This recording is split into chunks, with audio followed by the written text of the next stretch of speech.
ಹೇಳಿದ್ವಿ. ಮಳೆ, ಗುಡುಗು, ಸಿಡಿಲು, ಮಿಂಚು, ಪ್ರಕೃತಿ ಅಸಮನತೆ, ಬೆಂಕಿಯಿಂದ ಕಾಟ, ಮತಾಂಧತೆ ಹೆಚ್ಚಾಗ್ತದೆ, ಸಾವು ನೋವುಗಳಾಗ್ತವೆ, ಜನರು ಅಶಾಂತಿಯಿಂದಿರ್ತಾರೆ, ಭೂಮಿ ನಡುಗ್ತದೆ, ಕುಸಿತದೆ, ರೋಗಗಳು ಹೆಚ್ಚಾಗ್ತವೆ ಅಂತ ಹೇಳಿದ್ವಿ. ಅದರಂತೆ ಇನ್ನು ಮುಂದೆ ಸಹಿತ ಮಳೆಯಾಗುವ ಲಕ್ಷಣವಿದೆ. ಕಾರ್ತೀಕ ಮಾಸದಲ್ಲಿ ತೊಂದರೆಯಾಗುವ ಲಕ್ಷಣ ಇದೆ.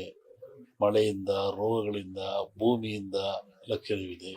ವಿಶೇಷವಾಗಿ ಹಿಂದೆ ನಾವು ಹೇಳಿದ್ವಿ, ಕಾಡಿನಿಂದ ನಾಡಿಗೆ ಪ್ರಾಣಿಗಳು ಬರ್ತವೆ ಅಂತ.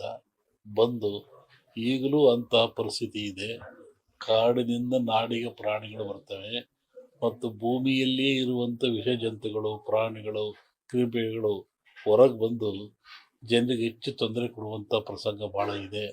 ಹಾಗಾಗಿ ಪ್ರಕೃತಿ ಅಲ್ಲೋಲ ಕಲ್ಲೋಲ ಆಗುವ ಪ್ರಸಂಗ ಈ ಸಂವತ್ಸರದ ಕಡೆಯವರೆಗೂ ಇರ್ತದೆ.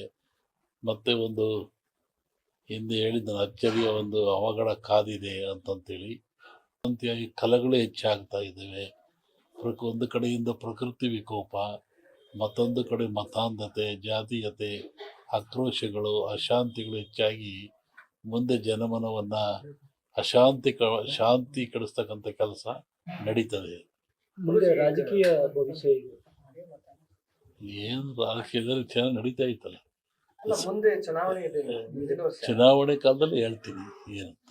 ಈ ಕೊರೋನಾ ಅಂತ ರೋಗಗಳು ಈಗ ಸ್ವಲ್ಪ ಕಡಿಮೆ ಇದೊಂದು ವರ್ಷದಲ್ಲಿ ಕೊರೋನಾ ಹೋಗ್ತದೆ. ನಾನು ಬಳ್ಳಾರಿ ಒಳಗೆ ಇದ್ರ ಬಗ್ಗೆ ಹೇಳಿದ್ದು. ನಾನು ಕೊರೋನಾ ಹೋಗ್ತದೆ, ಹೋಗುವಾಗ ಜಗತ್ತಿಗೆ ವಿಪರೀತವಾದ ಕ್ಷಾಮವನ್ನು ಕೊಟ್ಟೋಗ್ತದೆ, ದುಃಖವನ್ನು ಕೊಟ್ಟೋಗ್ತದೆ, ಕುಡಿಯಕ್ಕೆ ನೀರಿಲ್ದಂಗೆ ಮಾಡ್ತದೆ. ಅಂಥ ಪ್ರಸಂಗನೂ ಇದೆ ಮುಂದೆ. ಕೊರೋನಾ ವರ್ಷದಲ್ಲಿ ಬಿಡುಗಡೆ ಆಗ್ತದೆ. ಇದು ಎಂಥ ಕಾಯಿಲೆ ಅಂದರೆ ಬಹುಶಃ ಜಗತ್ತಿನ ಇತಿಹಾಸದಲ್ಲೇ ಇಂಥ ಕಾಯಿಲೆ ಬಂದಿಲ್ಲ. ಹೆಂಗೆ ಅಂತ ನೀವು ಪ್ರಶ್ನೆ ನಾವು ತಿಳ್ಕೋಬೇಕು. ಏನು ಹಿಂಗಾಗಿರ್ಬೋದಲ್ವೇ? ಸಾವಿರಾರು ವರ್ಷಗಳ ದಾಸ್ಯ ಅನುಭವಿಸಿದವರಿಗೆ ಗೊತ್ತು. ಕೆಣಕೋದು ಬೇಡ. ಪ್ರತಿ ವರ್ಷ ನಮ್ಮ ಸಂಜೆಗಳ ಮನೆಯಲ್ಲಿ ಈ ಶ್ರಾವಣ ದೇವರಿಗೆ ಸತ್ಪೂಜೆ ಮಾಡಿಸ್ತಾರೆ. ಇದು ಪದ್ಧತಿ, ಅವರಿಗೂ ನಮಗೂ ಒಂದು ಪದ್ಧತಿ. ಗದಿಗ ನಮ್ಮ ಸಂಕೇಶ್ವರ ಒಂದು ವರ್ಷಕ್ಕೊಂದ್ಸತಿ ಕರೆಸ್ತಾರೆ. ಹೋದವರು ಅಲ್ಲಿ ಬಂದಿದ್ದೆ, ಇವತ್ತು ಇಲ್ಲಿ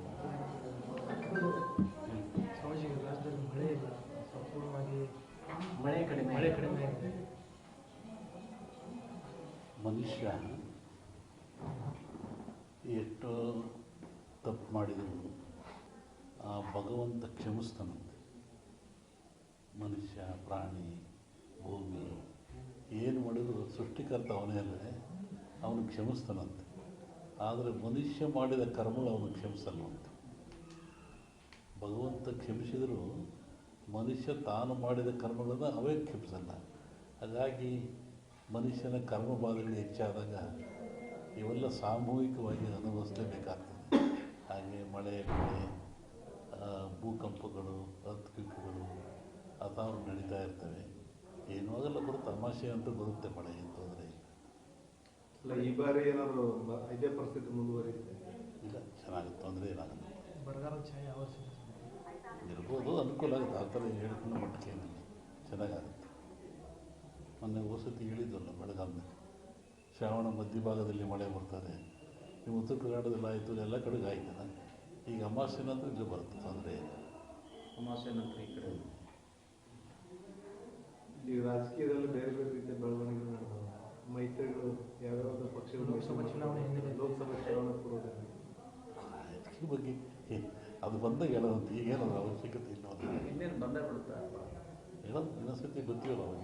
ಅಲ್ಲ, ಇದೇ ಪರಿಸ್ಥಿತಿ ಕಂಟಿನ್ಯೂ ಆಗುತ್ತೋ ಲೋಕಸಭೆಯಲ್ಲಿ ಏನಾದರೂ ಬದಲಾವಣೆ ಕಾಣಬಹುದು? ಹೇಳ್ತೀನಿ ಆ ಕಾಲಕ್ಕೆ. ಈಗ ಬಿಜೆಪಿ ಅವರು JDS ಅವರು ಹೊಂದಾಣಿಕೆ ಏನು ಮಾಡಬೇಕು?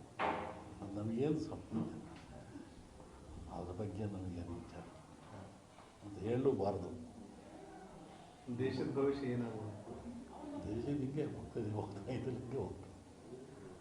ಸದ್ಯಕ್ಕೇನು ತೊಂದರೆ ಇಲ್ಲ. ಅನೇಕ ಆಪತ್ತುಗಳಿದ್ದಾವೆ. ಅದೇ ಬಂದೇ ಹೇಳಿದ ಭೂಕಂಪಗಳಾಗ್ತವೆ. ಮೊನ್ನೆ ಫಾರಿನ್ನ ಕಡೆ ಒಳ್ಳೆಯ ಜಾಸ್ತಿ ಆಗ್ತದೆ. ಇಲ್ಲೂ ಉತ್ತರದಲ್ಲಿ ಮಳೆ ಅಂತ ಹೇಳಿರೋದು ಹಾಗಾಗ್ತದೆ. ದೊಡ್ಡ ದೊಡ್ಡ ನಗರಗಳಿಗೆ ಆಪತ್ತಿದೆ, ತೊಂದರೆಗಳಿದ್ದಾವೆ, ಭೂಕಂಪಗಳಾಗಂಥದ್ದು, ಹಾಹಾಕಾರಗಳಾಗ್ತದೆ, ರಾಜಕೀಯದ ಅಸ್ಥಿರತೆ ಉಂಟಾಗ್ತದೆ. ಅವರಿರೋದೇ ಪ್ರಾಕೃತಿಕವಾಗಿ ದೋಷಗಳಿರ್ತದೆ. ರಾಜಕೀಯ ಅಸ್ಥಿರತೆ ಅಂದ್ರೆ ಅದನ್ನು ಸ್ವಲ್ಪ ಬಿಡಿಸಿ ಹೇಳಿದ್ರೆ ಹೆಂಗಿರುತ್ತೆ? ನೀವೇ ನೋಡುವಂತೆ ನಿಮಗೆ ಗೊತ್ತಾಗುತ್ತೆ. ಯಾವ ರೀತಿ ರಾಷ್ಟ್ರ ರಾಜಕೀಯದಲ್ಲಿ ಅಸ್ಥಿರತೆ ಉಂಟಂತ ಎರಡರಲ್ಲೂ ಇದೆ. ರಾಷ್ಟ್ರ ರಾಜ್ಯ ಎರಡರಲ್ಲೂ ಅಸ್ಥಿರತೆ ಕಾಣುತ್ತೆ. ಎಲ್ಲ ಕಡೆ ಈ ಧರ್ಮದ ವಿಚಾರ ಸಾಕಷ್ಟು ಚರ್ಚೆಗೆ ಆಗ್ತಿದೆ. ಆದರೆ ಸನಾತನ ಧರ್ಮ ವಿಚಾರವಾಗಿ ಚರ್ಚೆ ಆಗ್ತದೆ. ಅವರವ್ರ ಧರ್ಮ ಅವ್ರಿಗೆ ದೊಡ್ಡದು. ಇದು ಭಾರತದಲ್ಲಿ ಸೆಕ್ಯುಲರಿಸಮ್, ಜಾತ್ಯತೀತವಾದ ಇದೆ. ಮತ್ತು ಅವರ ಧರ್ಮಕ್ಕೆ ನೋವಾದಾಗ ಅವರು ವ್ಯಕ್ತಪಡಿಸೋದು ಸಹಜ, ಅದು ತಪ್ಪೇನಲ್ಲ. ಅದರ ಬಗ್ಗೆ ನಾವು ಯಾವುದೇ ಪರ ವಿರೋಧ ಹೇಳುವಂಥದ್ದು ವಿಚಾರ ಅಲ್ಲ. ಒಂದು ಸಲವನ್ನು ಎಲ್ಲ ದೇಶಕ್ಕೂ, ಎಲ್ಲ ಮನೆತನಕ್ಕೂ, ಎಲ್ಲ ಜನಕ್ಕೂ ತನ್ನದೇ ಆದ ಧರ್ಮ, ನೀತಿ, ಪರಂಪರೆ ರೂಢಿ ಇರ್ತದೆ. ಅದು ನೋವಾದಾಗ ಎಲ್ಲರಿಗೂ ನೋವಾಗ್ತದೆ. ಹಾಗೆ ರಾಷ್ಟ್ರಕ್ಕೂ ಒಂದು ಧರ್ಮ, ನೀತಿ ಇದೆ ಮತ್ತು ಎಲ್ಲ ಜನಾಂಗಕ್ಕೆ ಇದ್ದಾವೆ. ಅದನ್ನು ನಾವು ತಿರಸ್ಕರಿಸಬಾರ್ದು, ಹೆಚ್ಚಿನ ಪ್ರೋತ್ಸಾಹನೂ ಕೊಡಬಾರ್ದು. ಅದು ಹೆಂಗುದೇ ನಡ್ಕೊಂಡು ಹೋಗ್ತಾ ಇರ್ತದೆ. ರಾಜಕೀಕರಣ ಆಗ್ತಾ ಇದೆಯಲ್ಲ, ಧರ್ಮದಲ್ಲಿ ರಾಜಕೀಯ ಇರಬಾರ್ದು, ಅದು ಅಪಾಯ ಆಗ್ತದೆ. ಪ್ರಜಾಪ್ರಭುತ್ವಕ್ಕೆ ರಾಜಕೀಯಕ್ಕೆ ಅಪಾಯವಾಗ್ತದೆ. ರಾಜಕೀಯ ಬೆರೆಸಬಾರ್ದು. ಇಲ್ಲಪ್ಪ, ಈಗ ಧರ್ಮದ ಮೇಲೆ ನಾವು ಓಟ್ ಕೇಳಿ ಅಧಿಕಾರಕ್ಕೆ ಬಂದಂಥ ಪರಿಸ್ಥಿತಿ ಸೃಷ್ಟಿಯಾಗ್ಯದ ದೇಶದೊಳಗೆ. ಧರ್ಮಾಧಾರಿತ ರಾಜಕಾರಣ ನಡೆದು ಅದು ಅವರಿಗೆ ಸಂಬಂಧಪಟ್ಟದ್ದು. ಅಲ್ಲ, ನೀವು ಹೇಳಿದ್ರಲ್ಲಪ್ಪ ಈಗ ಧರ್ಮ ರಾಜಕೀಯ ಬೆರಿಬಾರ್ದು ಅಂತ ಹೇಳಿದ್ರಲ್ಲ. ಆದ್ರೆ ನಾವು ಒಂದು ಜನರ ನಡುವಲ್ಲ ದ್ವೇಷ ಬಿತ್ತಿ ಓಟ್ ಬೆಳ್ಕೊಳ್ಳುವಂಥ ಪರಿಸ್ಥಿತಿ ನಿರ್ಮಾಣ ಆಗ್ಯದ. ನೀರಿನಲ್ಲಿ ದೋಣಿ ಇರಬೇಕು, ದೋಣಿ ನೀರು ಇರಬೇಕು. ದೋಣಿ ಒಳಗೆ ನೀರಿದ್ರೆ ಏನಾಗ್ತದೆ? ಮುಳುಗ್ತದೆ. ನೀರಿನ ಮೇಲೆ ದೋಣಿದ್ರೆ ಹೋಗ್ತದೆ, ಒಂದಿನ ಲೈವ್ ಆಗ್ತದೆ. ದೋಣಿ ಮೇಲೆ ನೀರು ಬರುವಂಥ ಪರಿಸ್ಥಿತಿ ನಿರ್ಮಾಣ ಆಗುತ್ತೆ. ಈ ಮನುಷ್ಯರೆಲ್ಲ ಜಾಣರಾದಂಗ, ವಿದ್ಯೆ ಬಂದಂಗ ಈ ಜಾತಿ ವ್ಯವಸ್ಥೆ ಎಲ್ಲ ಕಡಿಮೆ ಆಗಬೇಕಾಗುತ್ತೆ. ಅದ್ರ ಬದಲಾಗಿ ಈ ರಾಜಕೀಯದವರೇ ಜಾತಿ ಧರ್ಮನ ಬಿತ್ತಕತ್ತಾರೆ ಜನರು. ಪೂರ್ಣವಾದ ಜ್ಞಾನ ಯಾವ ಮನುಷ್ಯನಿಗಿರಲ್ಲ, ಅವಾಗ ಇವೆಲ್ಲ ಬರೋದು ಸಹಜ. ಸಂಪೂರ್ಣವಾದ ಜ್ಞಾನ ಗಳಿಸಿದರೆ ಯಾವುದಕ್ಕೂ ಅವಕಾಶ ಇರಲ್ಲ. ಅರಿವು ಹೇಳ್ತೀವಲ್ಲ, ನಾವು ತಿಳಿದ್ರೆ ಎಷ್ಟು ಉದ್ದಾಗ ಇವೆಲ್ಲ ಬರ್ತವೆ. ಪೂರ್ಣವಾದ ಜ್ಞಾನ ಸಂಪಾದನೆ ಮಾಡಬೇಕು ಮನುಷ್ಯ. ಅರಿವಿನ ಕೊರತೆ. ಈ ಕೆಲವು ರಾಜಕಾರಣಿಗಳು ಈ ಹಿಂದೂ ಧರ್ಮ ಇರ್ಬೋದು, ಸನಾತನ ಧರ್ಮದ ಒಂದು ರೋಗ ಇದ್ದಂಗೆ, ಕುಷ್ಠ ರೋಗ ಇದ್ದಂಗೆ, ಅದನ್ನು ನಿವಾರಣೆ ಮಾಡಬೇಕು, ಈ ಥರದ್ದೆಲ್ಲ ಸ್ಟೇಟ್ಮೆಂಟ್ಗಳನ್ನು ಕೊಡ್ತಾರೆ. ಹಿಂದೂ ಧರ್ಮನೇ ಇಲ್ಲ, ಅದಕ್ಕೆ ಧರ್ಮದ ವ್ಯಾಖ್ಯಾನವೇ ಬೇರೆ ಇದೆ.